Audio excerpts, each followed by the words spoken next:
Vexor 7 didn't have days. It had rotations of labor and darkness.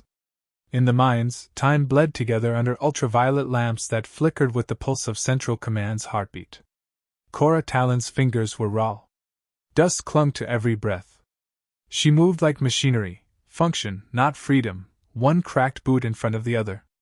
Beside her, her brother Sethic collapsed. Not stumbled, collapsed. Kora! He gasped, voice dry. Get up! She hissed, crouching, shielding him from the overseer's scan beam. Don't move! Sethic's chest rose in stuttered bursts. His eyes, yellow-flecked like most Liriani, were dimmer than they should have been. His last meal had been 2 ration cycles ago. Please! I can't feel my legs! A shriek echoed through the tunnel. Not from pain, but from the sonic lash that always came after. The sound didn't pierce skin. It pierced nerves. A warning shot. She stood, arms out, defiant. The Zarn enforcer, wrapped in armor that flexed with insectoid grace, glided toward them. He's heat exhausted, Kora said flatly. Then he dies slower. The enforcer replied in dry synthetic, raising its whip again. Kora lunged forward, grabbed Sethic's arm, and yanked him up before the lash cracked. It missed by inches, but the sound alone made her ears ring. She dragged him off the work line, deeper into the inactive shaft. The lights above flickered once, then died entirely. The darkness gave them temporary invisibility. If the enforcer didn't follow, they'd survive. For now. You can't protect him forever, a voice whispered behind her left ear. Not real. A memory. One of many that visited at the worst times. They hid for hours in a cooling vent, surrounded by old mining scaffolds and rust. Sethic was unconscious. His pulse, slow but steady. She watched the door far ahead, its warning beacon cracked and blinking amber. Restricted Zone 12 collapsed. But it hadn't. Not entirely. Kora had mapped the routes months ago in secret. She'd worked long enough to know collapse didn't mean impassable, it meant abandoned. Forgotten. Which, on Vexor 7, meant safer. She slipped inside. Inside was silence. No monitors. No cameras. No overseers. Just old wiring, mold on the walls, and a relay tower, dead for at least a century. It loomed in the center of the chamber like a tombstone. Then she saw it. Not the tower. The panel beneath it, partially buried in sand and mineral slag. A triangular plate, dull silver, etched with the unmistakable Terran sigil, 3 stars over a broken circle. Her blood froze. She knew the stories. Everyone did. You weren't supposed to find that. If you did, you looked away. Kora crouched and brushed off the rest of the sand. Her hand hovered over the activation glyph. A warning memory flashed behind her eyes, her mother whispering by firelight before they were captured. If you ever see the Terran mark, run. Don't speak of it. Don't touch it. Don't ever summon what sleeps beneath it. She hesitated. Then she remembered the whip. Sethic's body, limp in her arms. And the voice that followed each night in her dreams, no one is coming. No one had come. Not in 70 years. Vexor 7 wasn't a world. It was a sentence. She activated the panel. It hummed. 3 lights flared in sequence, red, yellow, then blue. Not blinking. Waiting. Kora stepped back. Nothing happened. Then everything happened. A deep, thrumming pulse rippled from the base of the tower, and the air distorted. No transmission beams, no signals, but space itself shifted. The SOS was quantum encoded. Instantaneous. Earth knew. And Earth never ignored a call. She returned to the tunnel with a new weight in her gut. Her legs trembled, not with regret, but with the realization that she had no idea what she'd unleashed. Sethic stirred, blinking slowly. Kora? You're okay. He tried to sit. Did something happen? She looked up toward the ceiling, where the stars used to be. I think help is coming. 3 hours later, the air smelled wrong. That was the first clue. The second was the siren. Not the usual shift alarm. This one was ancient. Crude. Mechanical. No digital override. Kora bolted upright. They knew. Over the camp's loudspeakers, Administrator Drex Val's voice came through, calm and clinical. This morning, an illegal transmission originating from within the mining zone triggered a planetary alert. All personnel are to remain within assigned sectors. Anyone found beyond designated zones will be executed. Purge squads are en route. Kora's blood ran cold. Sethic's eyes widened. You said help was coming. It is, she whispered, grabbing him by the hand. But first we have to survive the Zarn. They ran through the ventilation tunnels, corridors long unused by the enforcers. They passed corpses half swallowed by vines, old signs of resistance from decades past. As they reached the far wall, a concussive blast shook the ground. Dust rained from above. Far off screams. Another explosion. Kora pulled Sethic through a hatch. The sky outside was no longer black. It was glowing. Something was coming. Not drifting. Descending. Sethic turned to her. What did you do? She stared up at the gathering light. I sent a scream into the stars. And someone heard it. The sky burned. From the hills beyond the slave pits, the night had split open into a jagged curtain of fire and smoke. Kora stood frozen beneath the trembling glow, Sethic behind her, both staring skyward as the first drop pod screamed down through Vexor 7's thin atmosphere. It didn't glide. It punched through air and gravity like a declaration. One after another, white-hot streaks followed, each carrying Deathworlders. Administrator Drex Val stared at the tactical display inside the command dome. His aides buzzed in panic, relaying signals from orbital satellites. None were responding. How many? He asked. Unknown. They're jamming orbital sensors. But we count 9 drops so far. No pre-landing communication. No authorization. No council clearance. Then it's them. Drex's voice was level. The humans. One aide swallowed. They came? No, Drex said. They responded. He turned toward the kill switch console. A black glass square embedded with bone-white keys. Lock down the transport pads. Begin sterilization in sectors 6 through 10. No witnesses. Kora pulled Sethic into the mouth of a broken storm drain just as the first blast shattered the eastern comms tower. The ground shook. A heatwave rolled over them, flash-drying the blood on her hands. She peeked out. The comms hub was gone, just molten slag and drifting vapor. Then she saw one. A Terran Marine. He moved like gravity owed him something. Jet-black armor, matte and segmented like a beetle's shell, hissed with internal systems. A rifle as tall as Sethic hung from his back. He said nothing, didn't scan for targets. He simply walked through the rubble as if it weren't there. He turned. Kora ducked. Her breath caught. She wasn't sure if he'd seen her. Are they killing everyone? Sethic whispered. I don't know. Drex ordered a full retreat. Too late. 2 of his skimmers never launched. One was atomized on the pad, the other melted from above by a Terran drone.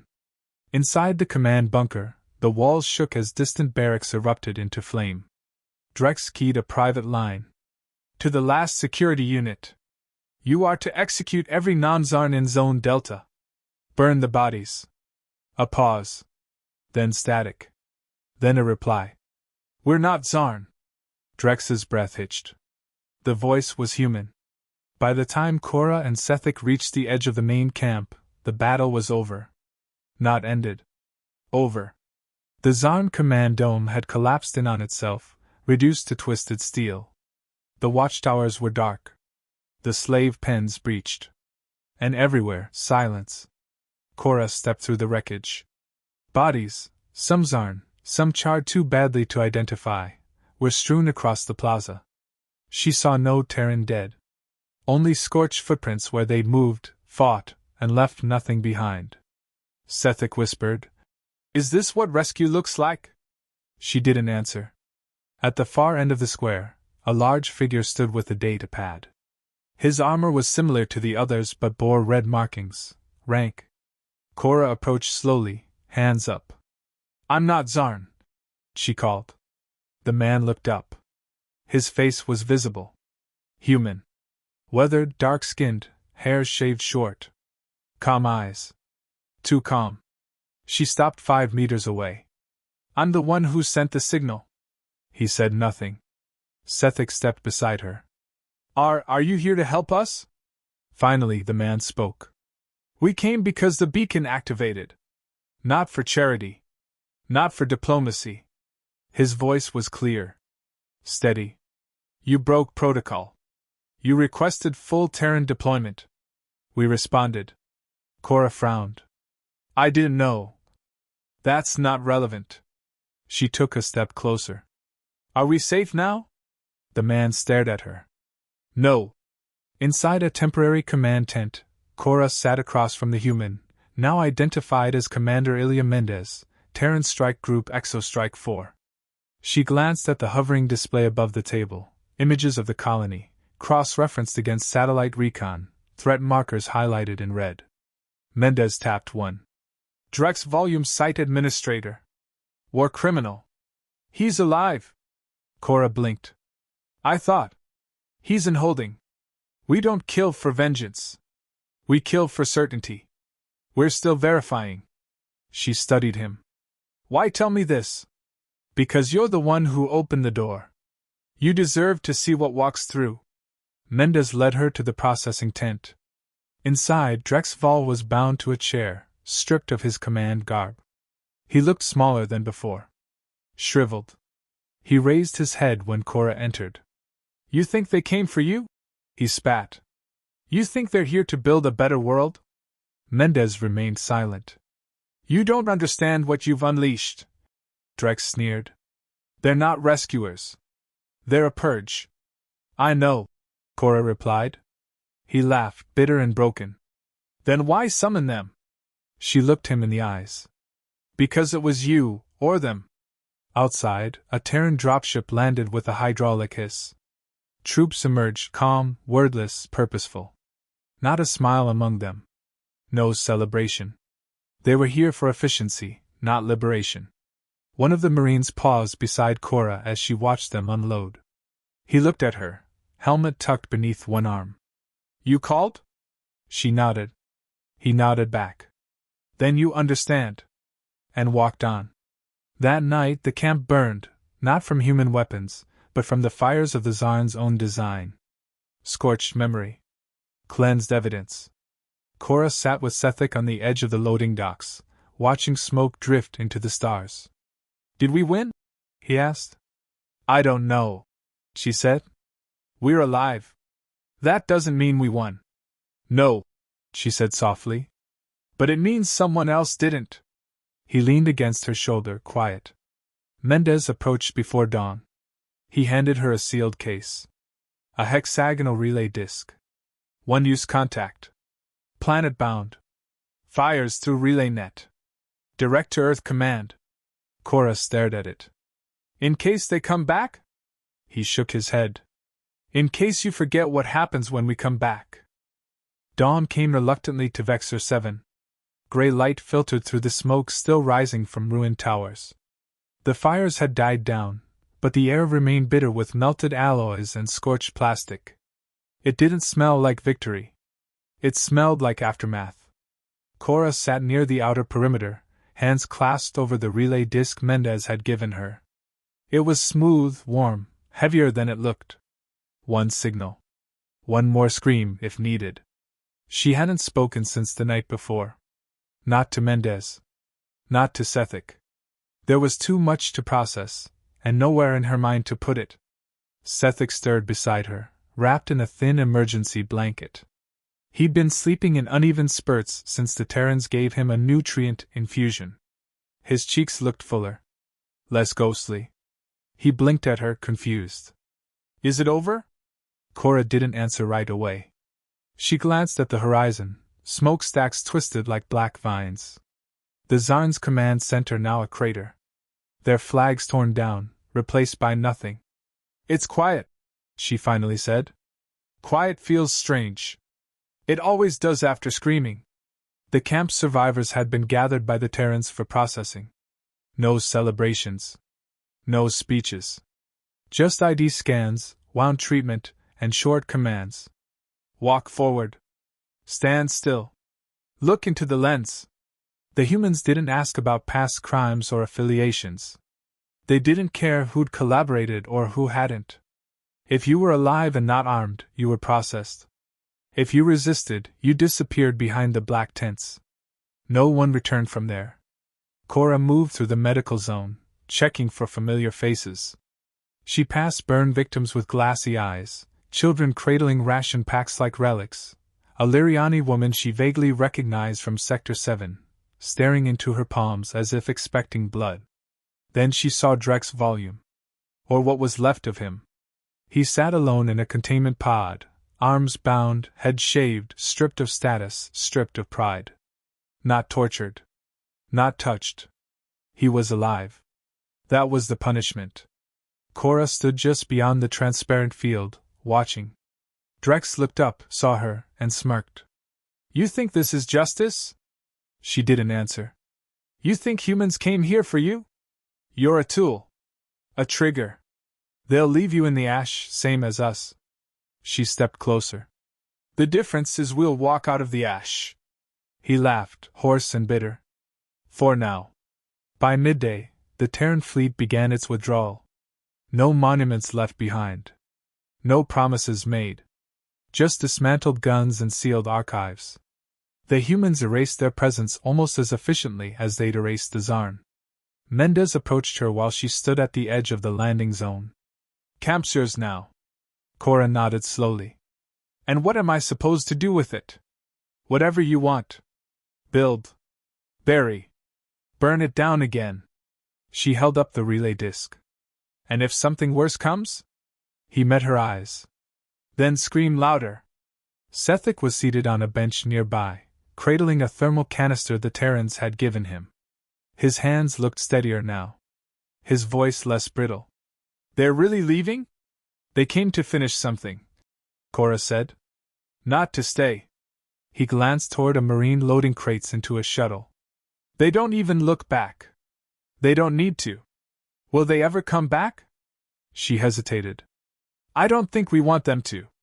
That night, under the fractured sky, the survivors gathered near the ruins of the ration hall. No one spoke for a long time. Then an older Lumian priest began a prayer, not religious, just a reflection, half-whispered. No one interrupted. Kora sat behind the crowd, legs folded, eyes fixed on the relay disc in her lap. It still hummed faintly, a soft vibration, like it was aware of its potential. She dug a shallow hole beside her and pressed the disc into it. Not buried out of fear. Buried so it would only be found if truly needed again. She covered it, smoothed the soil, and stood. Later, she found Mendez waiting alone by the last Terran transport. He watched her approach. You could come with us, he said. We take witnesses. People with insight. She shook her head. I'm not done here. He nodded once. You'll need to lead. That's what happens when you're the one who lights the fire. Wasn't trying to lead, she said. No one ever is. A brief silence. Why did you respond? She asked. Really? After all these years? His gaze drifted toward the stars.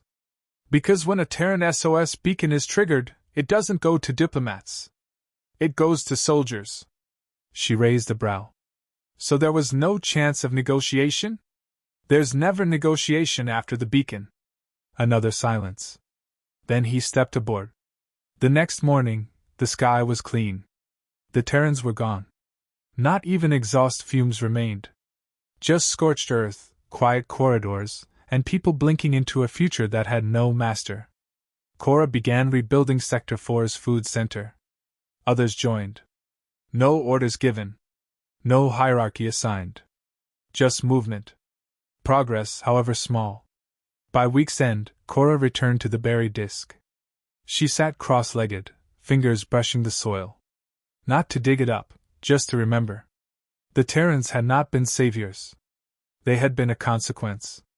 A force of nature wrapped in armor and silence. And they'd given her one gift, the power to never need them again. She looked at the rising sun and whispered to herself. Mercy didn't come from above. We'll have to build it down here.